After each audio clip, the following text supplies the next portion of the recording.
जय शिवराय.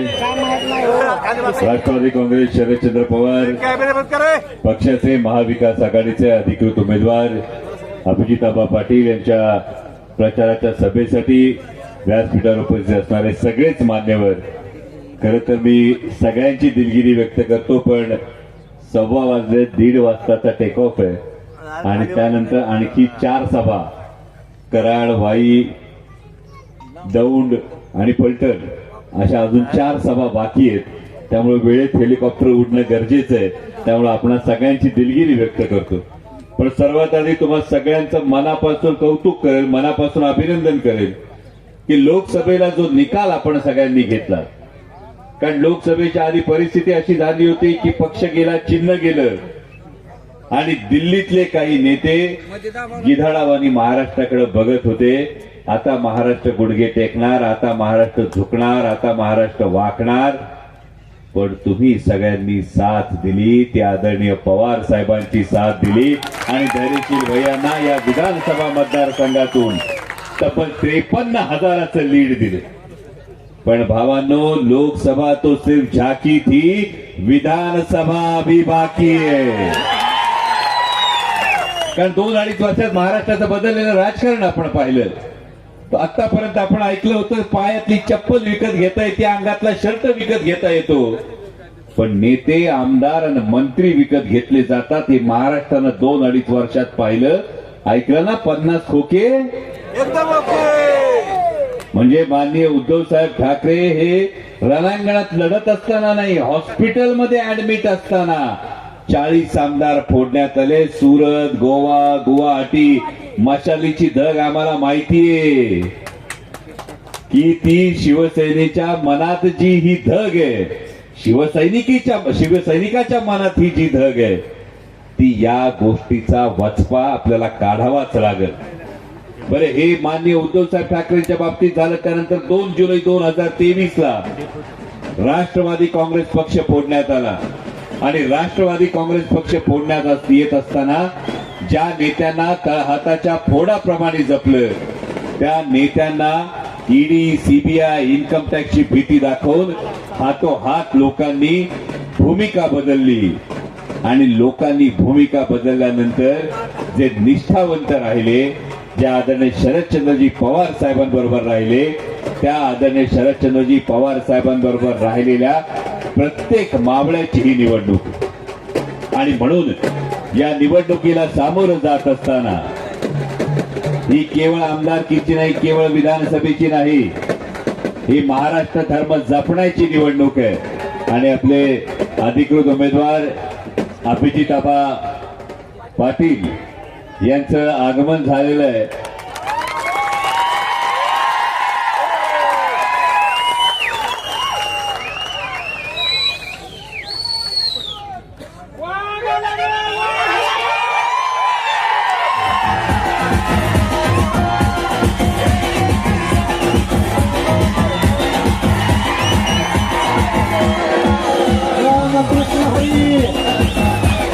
रामकृष्ण हरी. अभिजिताबा तुम आगे बढ़ो.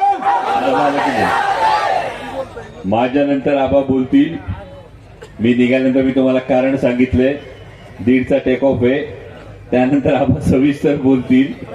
पण माणूस असावा असा नशिबान असावा.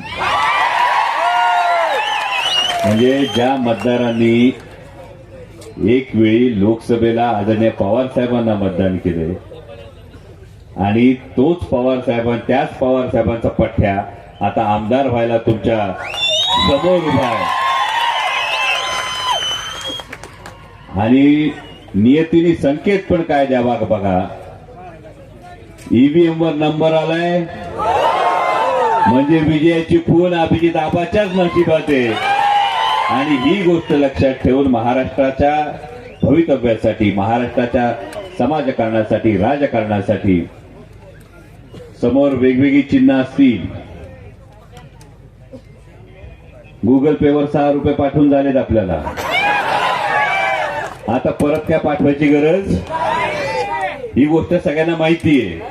आणि दुसरी जी महत्वाची गोष्ट आहे ती म्हणजे आज महाराष्ट्रामध्ये सर्वसामान्य युवकांच्या नशिबातला रोजगार जो आहे हा रोजगार ही महायुतीचं सरकार पळवतंय. वेदांता फॉस्कॉन असेल, बल्क ड्रगपार्क असेल, टाटा एअरबस असेल, असे प्रकल्प 5.5 लाख कोटीचे प्रकल्प पळवण्यात आले. काल महायुतीचा जाहीरनामा आला, त्यामध्ये शेतकऱ्यांविषयी बोललं गेलं. शेतकऱ्यांविषयी बोलत असताना महायुतीचा भाग असलेल्या कोणत्याही नेत्यांनी 10 वेळा विचार करावा. आज महाराष्ट्रामध्ये दिवसाला 8 शेतकरी आत्महत्या करतात. विचार करा भावांनो, महिन्याला 200 शेतकऱ्यांच्या दारात सरण रचलं जातंय. 200 शेतकऱ्यांच्या दारात तिरडी ठेवली जाते. आणि हे पाप असेल तर महायुती सरकारचं आहे. साधी गोष्ट बघा, कापूस उत्पादक शेतकरी खुश नाही, सोयाबीन उत्पादक शेतकरी खुश नाही, कांदा उत्पादक शेतकरी खुश नाही, टोमॅटो उत्पादक शेतकरी खुश नाही.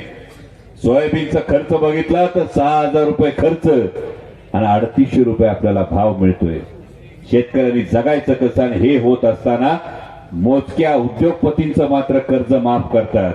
आणि म्हणून महाविकास आघाडीची जी पंचसूत्री आहे, ही पंचसूत्री आपण लक्षात घेणं गरजेचं. म्हणजे लोकसभेला जसा तुम्ही दणका दिला, माझ्या माता भगिनी आहेत व्यासपीठावर, पण लोकसभेला दणका दिला आणि त्यामुळे लोकसभेला मतांची झाली कडकी, म्हणून यांना बहीण झाली होती लाडकी. पण एकीकडे लाडकी बहीण योजना म्हणायचं आणि दुसरीकडे मात्र परिस्थिती काय बघा.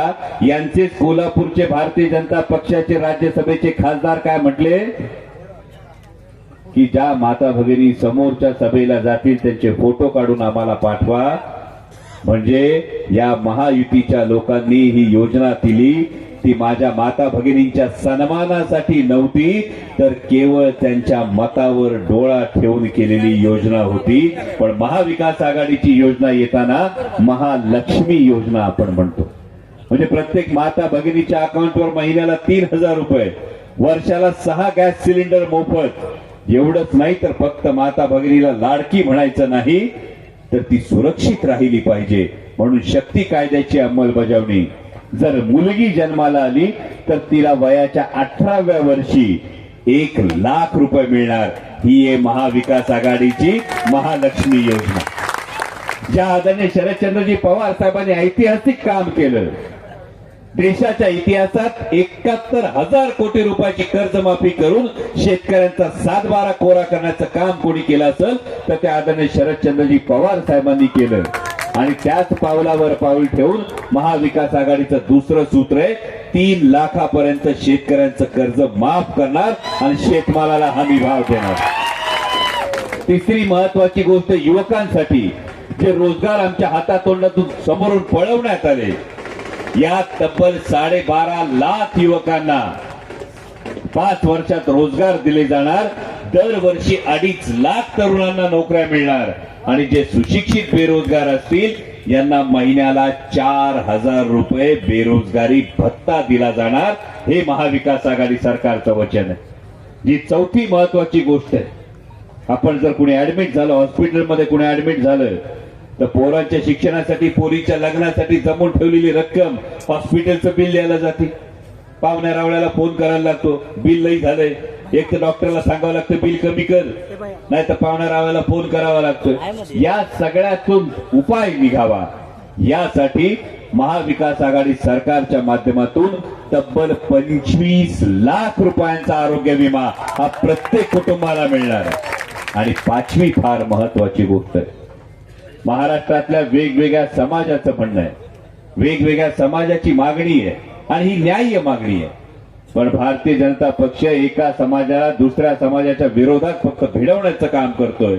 पण महाविकास आघाडी सरकार आल्यानंतर जात निहाय जनगणना होणार आणि आरक्षणाची मर्यादा ही 50% वर नेली जाणार. ही एक फार महत्वाची गोष्ट महाविकास आघाडी सरकार आल्यावर होणार. आज जवळपास महाराष्ट्रातल्या 80-90 मतदारसंघातून जाऊन आलोय.